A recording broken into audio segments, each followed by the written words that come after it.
I'm Arian Elfont, and this is Death the Podcast. Death may be defined as the destruction or permanent end of something. At Death the Podcast, we are looking closely at what happens when something ends. We listen, learn about, and discuss the stories that surround the subject of death. These stories bring up much more than feelings of fear and sadness. They offer opportunities for connection, for hope, and sometimes even for humor. Ultimately, if we are open to exploring death, we create greater potential to experience life. Our guest today is Jake Densen. In February of 2015, at age 29, Jake was hard at work building a life and career in television development and production in Los Angeles, California. 1 month later, Jake's life was turned upside down when what he thought was a simple skin rash turned out to be acute myeloid leukemia, or AML. AML is characterized by the rapid growth of abnormal white blood cells that accumulate in the bone marrow and interfere with the production of normal blood cells. Immediately following the diagnosis, Jake took a leave from his job, moved to New York, and spent the 2 months migrating between intensive chemotherapy, radiation, and ultimately a bone marrow transplant. He has been in remission now for 17 months. At a time when others were focusing on building families and careers, Jake was forced to focus his energy on surviving the daily challenges of living with a life-threatening illness. Jake is here today to talk about his experience with our listeners. Welcome, Jake. Thank you. When you got that skin rash, was there any part of you that was worried that something was really wrong? No. I was just on the beach, and I came in off of it and just noticed it on my ankle. And I've been around the ocean for most of my life, so I just figured it was just one of those things where you get a couple red dots in a grouping. And I didn't really think anything of it. It didn't sound any alarms whatsoever. So what'd you do? I mean, I did nothing because I was, invincible. When you're, in your 20s, you don't really think about it. You're just like, nothing can hurt me, so it's probably nothing. And then I just went about my weekend. And Monday, I noticed it was still there on my ankle and a little bit on like my upper quad, I guess you would say. And I was like, that's weird, but still didn't do anything about it. And then it was still there Tuesday. And I was like, I wasn't worried still, but I was just like, this is annoying. I want to get rid of it. And so I just called one of my good friends out there. His stepdad's a doctor. I had seen him a few times, and he was like, sure, come in. I'll just give you some cream, and we'll get you out of there. And he looked at it Wednesday, and he wasn't concerned, but he wasn't sure. So he gave me some cream, but he was just like, look, I'm going to take some blood. And I said, all right. So, I was a little nervous, I guess, but not. My main question was, can I go to Las Vegas this weekend? That's what I was planning on doing. And he was like, sure, go. It's not a problem. And then I came back, and he called me Monday, and he was like, it's a problem. I was like, oh, okay. All right, got it. So how'd that conversation go down? I have to say, he's a great doctor. I would never, but he just kind of just told me. And he braced me a little bit. So he called me, I want to say early on Monday when I was at work, and he was like, the numbers look wrong or like off. Can you come back down now and we can redraw some blood? And I said, sure. Which then it started to be like, what does he mean wrong? And so they drew it again, and they ran some like fast tests, I guess, at another like separate places because they wanted to make sure it wasn't an error on the human side, right? Which it wasn't. And then he called me back at like 5:00, and he was like, yeah, I have some tough news. And I was like, can I come down there? I don't really want to do this over the phone. And he said, sure. So I drove to his office, which was like 10 minutes away. And he was like, yeah, man, you got blood cancer. Leukemia. It was kind of, I don't want to say like I knew something was up by that point, but in the morning when he's calling you and telling you about the numbers being wrong, you know something's not right. So it didn't hit me for sure right away, is what I can say about it. And when he told me, I didn't really know anything about it, obviously, and I didn't know the severity of it, but I didn't want to know the severity of it. So I just simply asked him, like, put it in a layman's term. And he was like, look, you didn't get hit by a bus, but it's not a layup either. It's not like, yeah, I'll take a pill and continue on my day. And I was like, okay, I can deal with that. And that was pretty much it. And then that was Monday, and I was in isolation in Cedars-Sinai on Tuesday, and I was in New York on Saturday, and I was starting chemo the following Wednesday.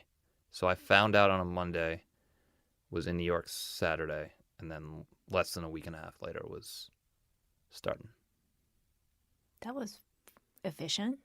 It was, it was extremely lucky, I would say. I always felt like I was, I got right into Cedars. They just happened to have like an isolation available. His primary out of Cedars. And why isolation? Well, because I guess, and it's funny, you read the up top, you were like, this is what the disease is. Uh-huh. I didn't even know. Truly, I didn't know that because I did no research on it. I didn't want to know anything about it. But isolation, because essentially I'm just susceptible to anything and everything because of my blood cell count. And that's why you had the rash. That was the rash, but actually it wasn't a rash. It was my blood cells were bursting on the inside, and you could see it on the skin. That's how it was coming up. But most people find out about having this disease because they get sick, because they can't fight off anything. So that's not how it happened with me. It happened because of this rash. So you go into isolation so you don't get more sick before you have to start fighting off this disease, which again is another reason I felt fortunate, because I was completely healthy going in to trying to fight it off, whereas most people are not. They find out because they get a really bad cold or a flu or something else because they can't fight it off. So you chose in that moment not to even know what your diagnosis was. I mean, I knew what it was called, so I could tell people what it was called. But I did not want to know, like, percentage of success in terms of treatment. You weren't Googling. No, that was the last thing I wanted to do.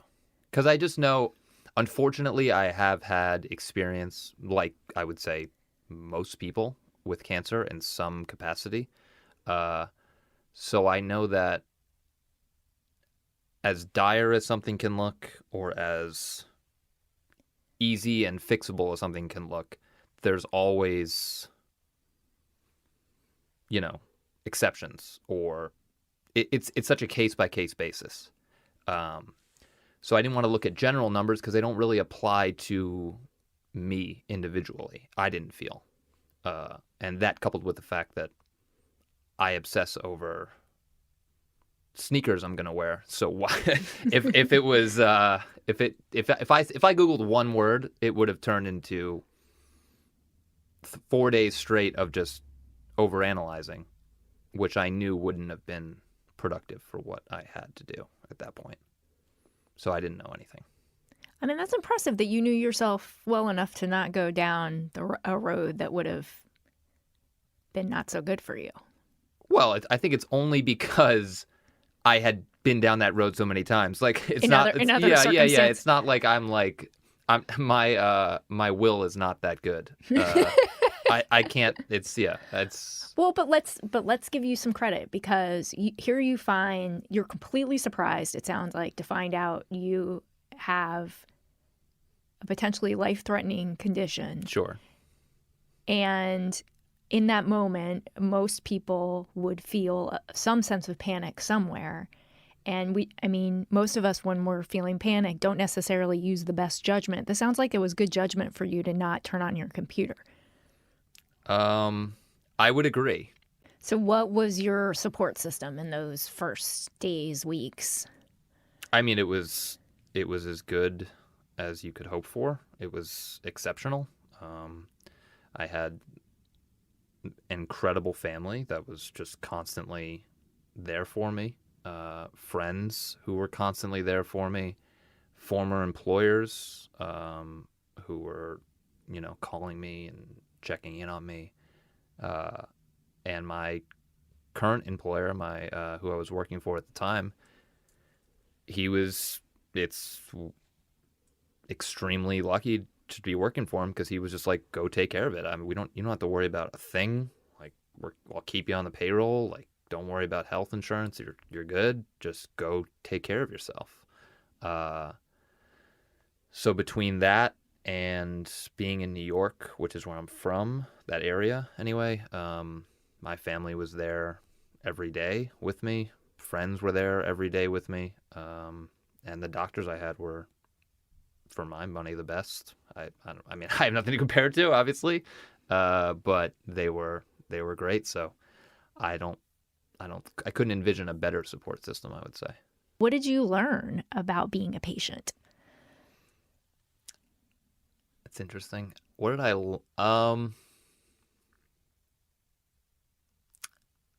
would just say I relinquished control of myself. I just learned that I didn't. There was nothing I could do. I couldn't train to have the chemotherapy work more than it would have worked anyway. I couldn't have run miles or worked out so that I could take in the radiation and or the bone marrow transplant any better. So I just learned to allow myself to. I mean, I was just a vessel at that point. It was just like, you guys, these doctors are smarter than everybody else. Whatever they say, we're gonna do, and we'll let the nurses and people in the hospital just do their job. So I had no say. I would say I didn't take any active part in it. Which the doctors were like, you're kind of the ideal patient, because most people, they're like, now, is this the right medicine to have? Like, I've read that, this is not okay in certain areas. And I was like, I mean, I'm already dying. Like, what could you do worse? Like, I trust you to do your job. So you were not micromanaging. No, absolutely. My dad tried, and my mom for sure tried, but I kind of I put my foot down early. We had a meeting with the head doctor who was on my case, and then the fellows or whatever. The other doctors were in the room when I was sitting in there, and it was me and my immediate family, we're pretty big. I have 2 older brothers and a younger sister, and my parents. And the doctor, who's a great guy, started talking, and about 3 sentences in, my dad was like, well, let me stop you right there. He was taking notes, and my mom was writing everything down.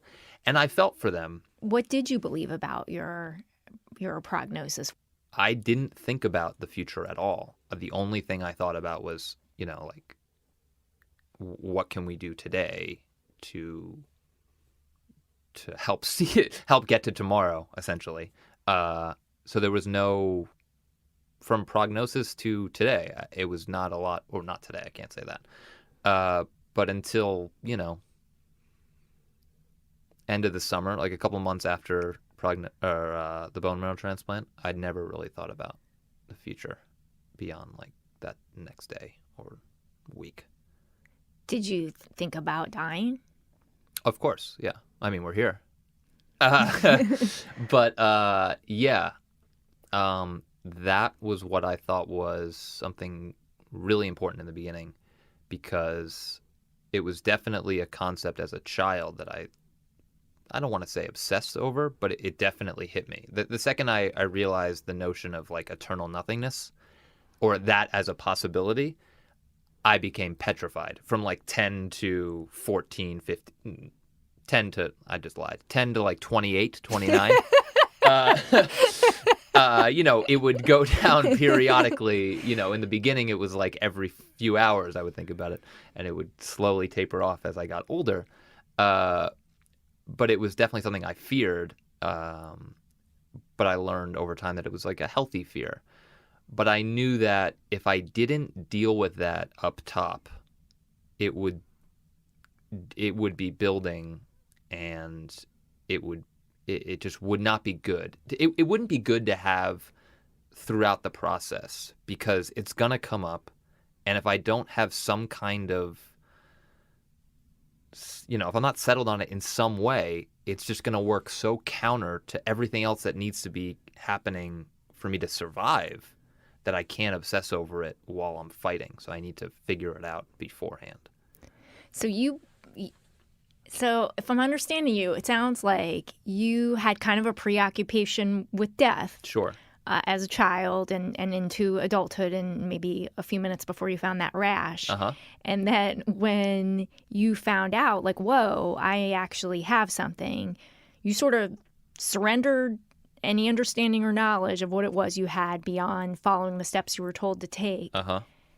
And it sounds like you had some like major conversation with yourself about how to move forward. Well, let's be clear. I have major conversations with myself on a Tuesday. That was not abnormal. What wasn't was that it was like, okay, I need to stop, like, questioning it and come to some answers that I'm okay with. What have you learned about yourself that you didn't know before? Everything. Everything. I mean, I'm not the same person I was before. I would imagine it would be hard to be. So I would just say I just learned I don't take anything for granted anymore. I am well aware of my mortality now. I don't really sweat anything anymore. I used to worry about a lot of stuff. Now I don't really worry about anything, which is not ideal. I'm still trying to find a balance. I had a honeymoon period afterwards where it was like I literally didn't care about anything, and I was just so happy every day to like open my eyes, and I'm like, life is the best. This is the best egg sandwich I've ever had in my life. This is awesome. Everything's great. And it is that way still to this day, but it's definitely tapered in the sense that like the first few months after I was, I guess out of the woods, you could say, a little bit anyway. It's an ongoing process, but I was on another level, and it's slowly coming back down to normal, where it's like I'll yell at people in my car for not using a signal. That's back. And the day-to-day grind is working its way back in, but it's still under this lens or cloud of like everything is great. It's all bonus time at this point.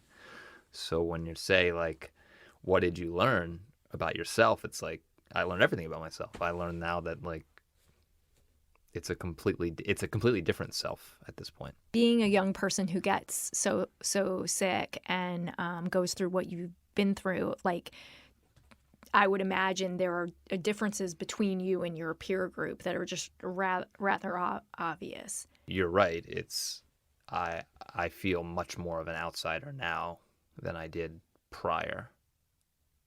But it's not. I think that's natural. I wouldn't try to fight it the same way I wouldn't try to fight what's happened in the past. It's just something I have to work out at this point.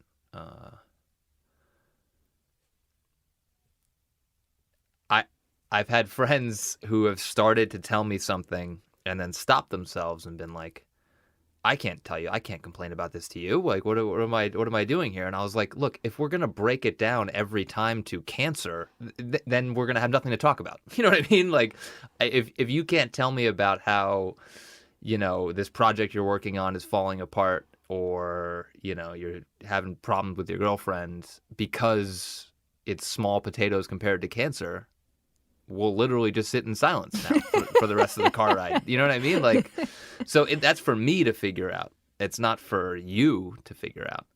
But it's definitely something that it makes me feel, at least right now anyway, that I'm on a different wavelength than the majority of people that I'm around. but I'm working on it. When you learned that you needed a bone marrow transplant, how did that work with your family? So the bone marrow transplant is, and again, like I only know what they told me, it's essentially at this point now a blood transfusion. And so you need someone who's a match to you in terms of a few different things, but blood type, obviously, but there's a couple different things that I don't know. But there's about a 25% chance that a sibling can be a match. And I was, again, lucky and fortunate that my second brother, Jeff, was a perfect match, which was great to begin with. A perfect match, because they'll go with something as low as like 95%, 97%, not a non-perfect match, just to kind of get the job done. But he was a perfect match, 100%, so that was great. He was willing to do it, which was nice. He didn't hold any grudges from like earlier ping pong matches when we were younger. He wasn't like, you know what, just go ahead and die. I don't want any part of this anymore. I'm over it. And he was also this thing or this category called CMV negative, which was really good apparently in terms of fighting off diseases during the transmission. I don't know. I'm probably saying it wrong, but it was a perfect match. It was a very good match, and we were both males under 35. So he was my donor, and we got just enough baby blood cells out of him that they kind of emptied me, brought me to the edge, and then filled me up with him, and then slowly tried to bring me back. So I was really lucky that one of my brothers, or one of my siblings, I should say, my sister was not a match. Neither was my oldest brother, but my second brother was a match and was willing to do it. Did that change your relationship with him? Yeah, he resented me. You know, he was like, "You're taking my lifeblood, literally." No, I think we were close before, but it's definitely some type of unspoken. We're pretty close now. I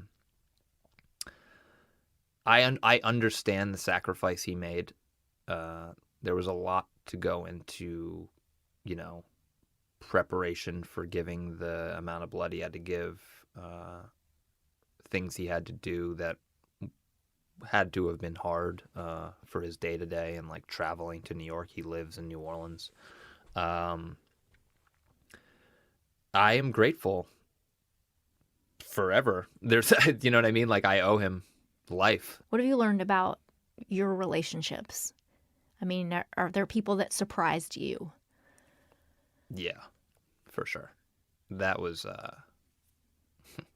that was something that was big for me throughout the process. Like I moved to across the country after I graduated college, right? So that was 2008, and I came back for holidays and like once or twice a year. But you know, you lose touch with high school friends, college friends, people you grew up with. And what surprised me was when I came back, it was like I was like greeted by like everyone that I had ever like known essentially or was friends with, and they were just always there and like there for me, which was surprising, and I just like did not feel. I felt so grateful how great and like amazing those people were, my friends and family and everybody. I just couldn't believe like the support that they gave me. So it definitely showed me something that I didn't question it before. I just never really like considered it, that like they'll be there, which they were. So it showed me like, you know, the friends that I had and continue to have are incredible. Like they're the best, and just feel really lucky to have them, and family too. Obviously, I don't want to leave them out, but like you kind of expect your family to be there. You know what I mean? If a family member wasn't there, I'd be like, dude, where are you? Like, what's up? But friends, you can understand, they have their own lives, they have their own families, they have things going on, especially ones you lose touch with. You don't expect them to be sitting by your bed till 4 a.m. watching a baseball game. You know what I mean? It's like they have stuff to do. They have jobs. But they were there like the entire time, which was really nice and surprising. And it was great. I learned that my support system was vast, I guess, and there. Jake Densen, thank you so much for being here. Thanks for having me. The word death evokes all sorts of personal feelings, images, and stories. These stories are amazing, and sharing them connects us more fully to life. I'm Ariane Elfont, and you have been listening to Death the Podcast. Join us for our next episode in this series. This show is produced and engineered by Eric Merle. Our associate producer is Jill Gross. Our theme music, It Happened, is written by David Milling and is performed by David Milling and Charles Milling. To hear more of David's music, go to his website, davidmilling.com. Our social media director is Jolie Robichaud. If you're listening to this on iTunes or Stitcher or some other podcast app, if you can take a moment to rate and review us, that helps other people find us. You can find Death the Podcast on Twitter, Facebook, and Instagram, or at deaththepodcast.com. Death the Podcast is a production of I&O Broadcasting.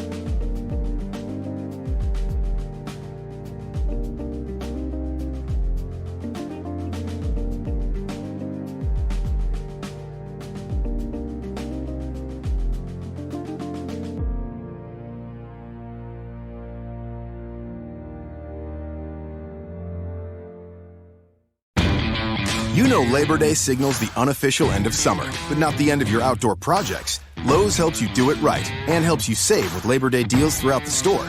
Shop now and get 2 bags of Stay Green potting mix for $12. And keep your lawn looking neat and trim with a Craftsman 2-cycle 17-inch gas string trimmer, now $20 off at just $119. Whatever's still on your to-do list this Labor Day, do it right for less. Start with Lowe's. Offers valid through 8/28. Soil offer excludes Alaska and Hawaii, U.S. only.